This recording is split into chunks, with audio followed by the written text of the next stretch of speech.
Okay, so let's do the connectivity thing, and I'm gonna start with this geometry. I'm gonna first of all delete all the geometry, but keep points. So I only care about the points. And to be able to do the transform, if I do it here now, it's not going to work. And the reason for this is because we lost that main name, and we need to promote that to point. Okay, so I'm gonna promote both of these guys, the name and the main, to points. I'm not going to delete them, and this way we have them at a point level so that when we do this, everything works. Okay, so now to the connectivity thing. What I'm going to do is I'm going to create an attribute called ptnum. I'm going to call it, actually it's an ID, and it's equal to the point number. So each point has an ID. I'm going to use a fuse node. I'm going to fuse these guys and say and turn on keep unused points. So if we look at the number of points, it's going to go down by pretty much half. But yeah, some stuff are not going to find their neighbors, like these guys. And so what we did now is we fused all the points that are on top of each other. So here we had 2 points, and now here we had 2 points, or maybe in many instances, yeah, you can see the numbers overlap. Here there is 2 points. In the next fuse node there is only 1 point. So what we can do is we can say, okay, from these guys, 1 second,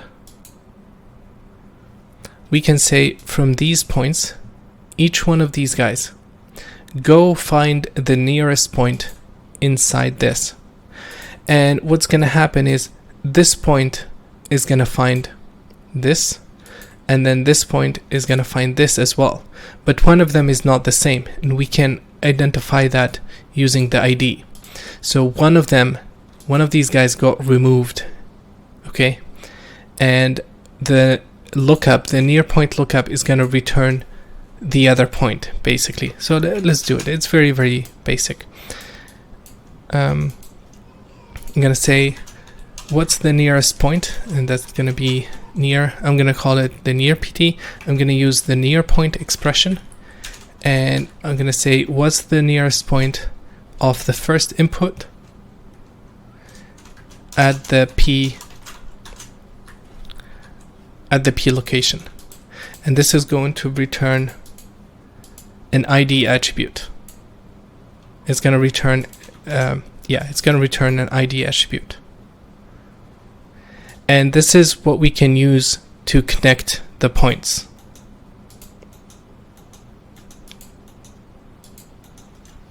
So let's put down an add node now, and go under the by group. I'm going to set it to by attribute. I'm going to use the near PT.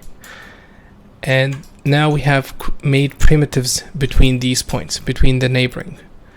And we can check that by using the transform node. And if we play it through, you can see we have primitives between the points now. And that's what we're going to use to compute the length of the pieces. Cool, so let's do that. Let's create a wrangle node and call this, it's a primitive attribute. I'm going to call this length, and it's equal to 0. And we're going to use a measure sop, or actually we don't need to declare it. I'm going to just measure it here.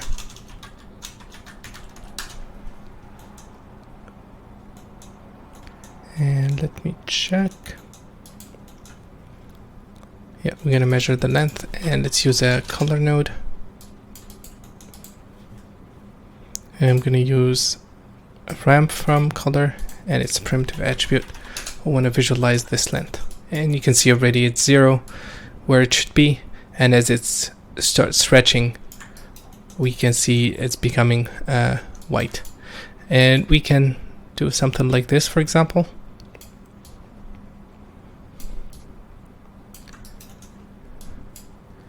and now anything that separates, that becomes white, we're going to activate the piece that belong to it, and then and keep propagating that so the neighboring pieces can start activating as well. And basically anything that did not separate, we're not going to touch. So that's the whole idea. And that's pretty much it. The other thing that we need to do is some pieces, for example, we can see an example here, maybe. No. I'm looking for an area that become white for a second and then snaps back. And what happened in that case is the geometry or the piece got moved quickly, but then it snapped back. We don't want to change that. We don't want to change the activeness attribute. If a piece became active, it's never going back. Okay, so we need to maintain that attribute state. If it became 1, it's never going to go back to 0, and that's where the subsolver is gonna come in as well. So let's create the subsolver. Let me check something super quick. So solver, and I don't need all the primitives, we just need points. So delete geometry but keep points. And let's promote the measure to a point attribute.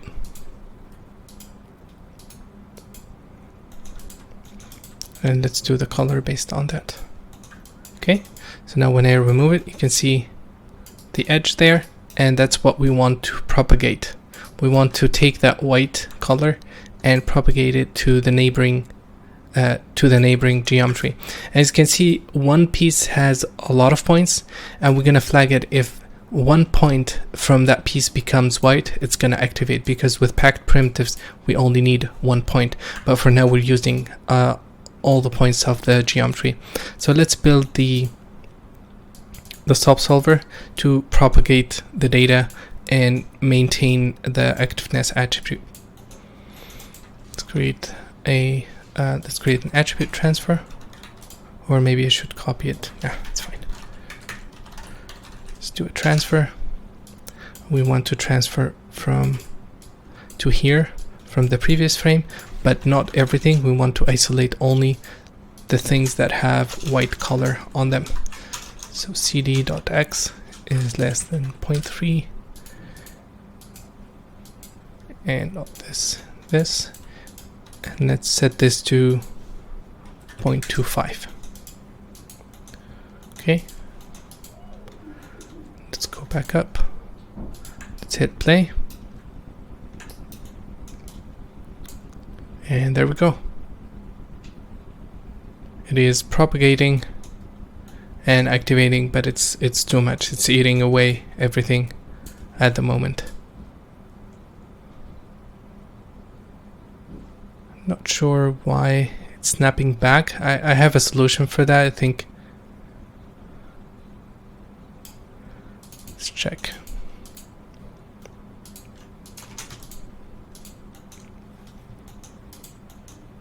Okay. I think what's happening is the data is getting overwritten and not maintaining the previous data. So what we can do is we can restore that using an attribute copy, an attribute wrangle, and I'm gonna say temp or prev color. This is the existing color is equal to 0.1. The basically we're copying the data from the previous frame at ptnum, and we're gonna add this to the color, to the current color. So prev color, and this we're gonna add this on top of the attribute transfer. Let's go back. Let's hit play. Yep, now it's maintaining and not going back to the previous value, and that's what we're going to use. we're going to use this information to start activating the pieces. And something that I had spent so much time exploring and playing with is the speed of the transfer, as well as how much to erode of the pieces. Because right now, as you can see, all this is going to go into dust basically, and we don't want that. So we want to create the core attribute.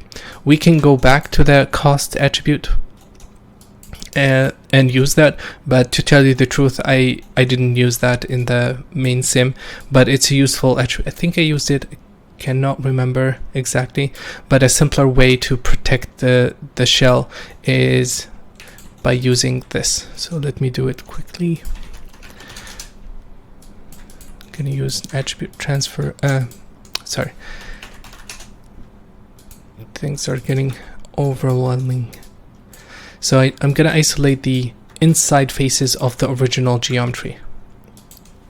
Okay, and let me copy this. Then I'm gonna go back here. Let's take a look at these points. And what I'm going to do is I'm going to create, I'm going to scatter a bunch of points on this guy. A lot of points.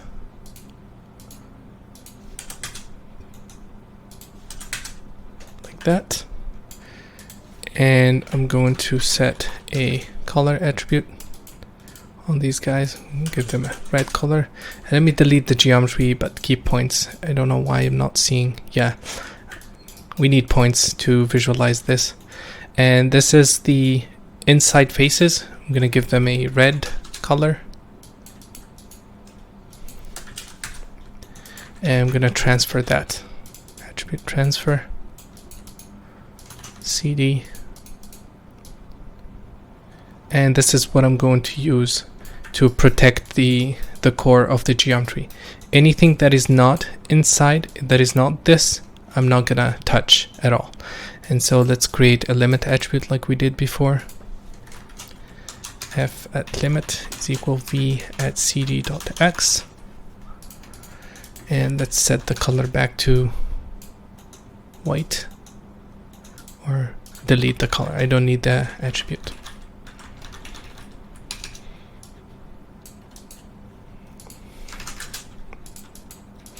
Okay, so here,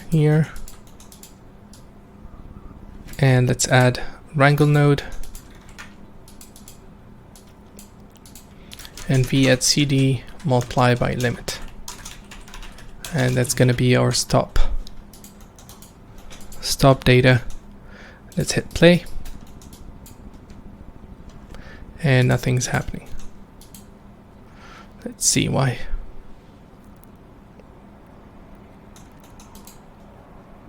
It's a primitive, we need to change that to point. Okay.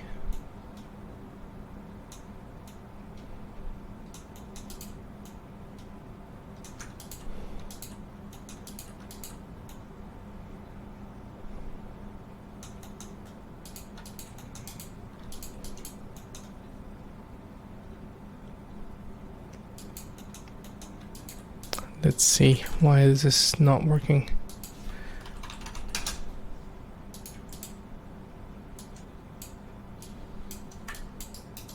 This looks correct. We have the limit attribute. Let's go back. Reset. Okay, let's set.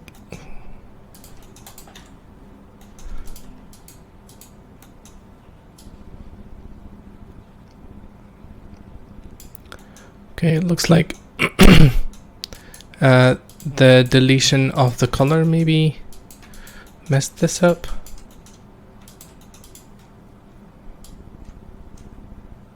I'm not getting the red, the white color anymore here. So why is this?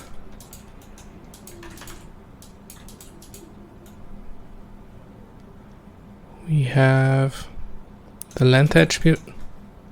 Maybe it's a viewport bug. Let's close the viewport.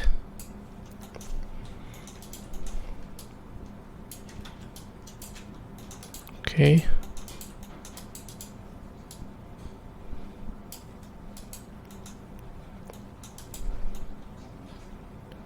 We have the length attribute. Okay, let's delete the color.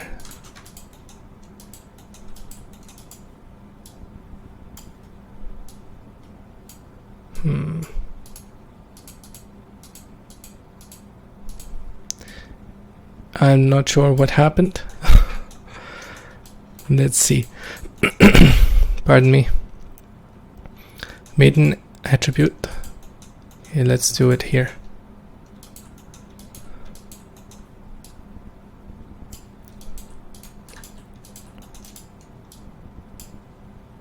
I think there is an issue. Oh, I know why. Because I added the delete and to view the points. Sorry about that. And then we don't have primitives anymore, so we're not computing the measure. And let's go back. Let's put everything back in place. So that's there, and this should work now.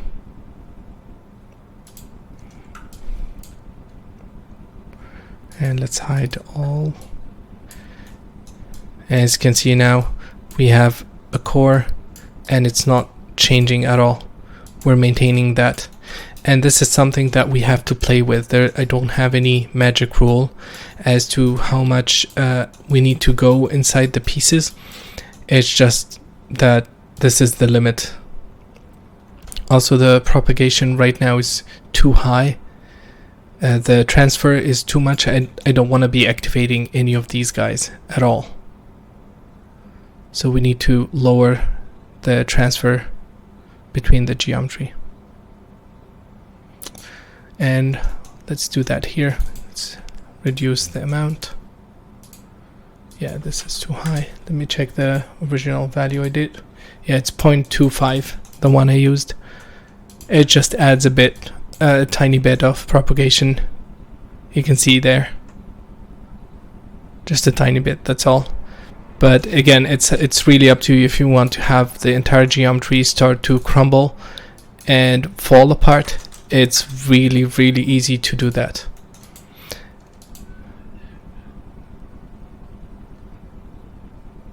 And we can also add, let's do it here. We can add the noise if we want to add some randomization. So let's store the rest attribute first. Let's add some noise.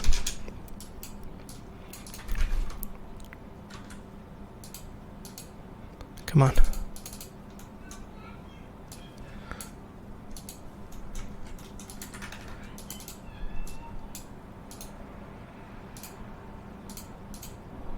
Okay, let's do this. It's a 3D noise. And let's expose these guys. I'm not going to animate the offset or anything. Let's see. It's a bit high. Let's add maybe 0.8. And let's restore the position. Be at rest. Hit play. So we're gonna get the edge anyway, and I can see it's propagating. I think this is much cooler, in fact. And the other thing we could do is to maybe limit this. We can limit the transfer to only to respect the piece, to respect only its zone. So for example, if this guy starts to become active, for example this geo here, I can use a for each loop and do the propagation on per each piece, and this way it's not going to transfer between these two guys, but it's going to be much slower because we have to treat each piece separately. And so that's something you guys have to consider. And now let's do this. Let's do, where is it? Yep, here. and it's gonna be slow, unfortunately, to process all of this.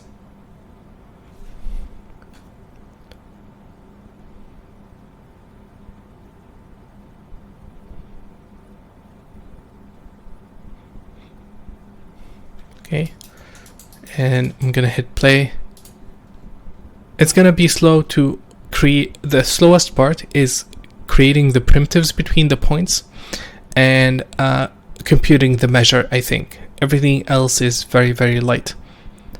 The other thing we could do is we can, instead of creating the primitives, we can store we can create the primitives once and then delete them and store the ID of each point at the primitive side, and then do a lookup of how far that point is from its neighbor, from the original one that we're connected to it, and this way we could get it faster. But I think overall it's not going to make a huge difference. We just have to do this one time anyway. The other thing is the separation, which I think is a bit low at the moment. I'm only using pieces if they separate too much, but we could increase this threshold to account for more geometry. And you can see now it's flagging all the region that we care about. And this is going to be super fast because we're only activating the geometry or the pieces that we need for that period of time, for that moment, and everything else is going to become active. And we're going to set the active and animated attribute based on these guys, like we did in the previous example. And I think that's pretty much it for this video. I'm going to cache it to disk.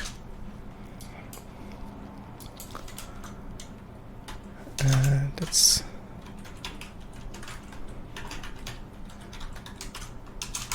temp edge.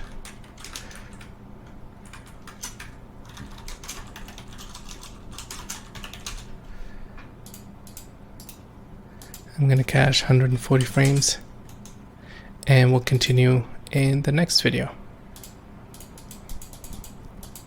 That's just to save some memory, and we'll continue in the next video. Thank you guys for watching, and see you in a bit.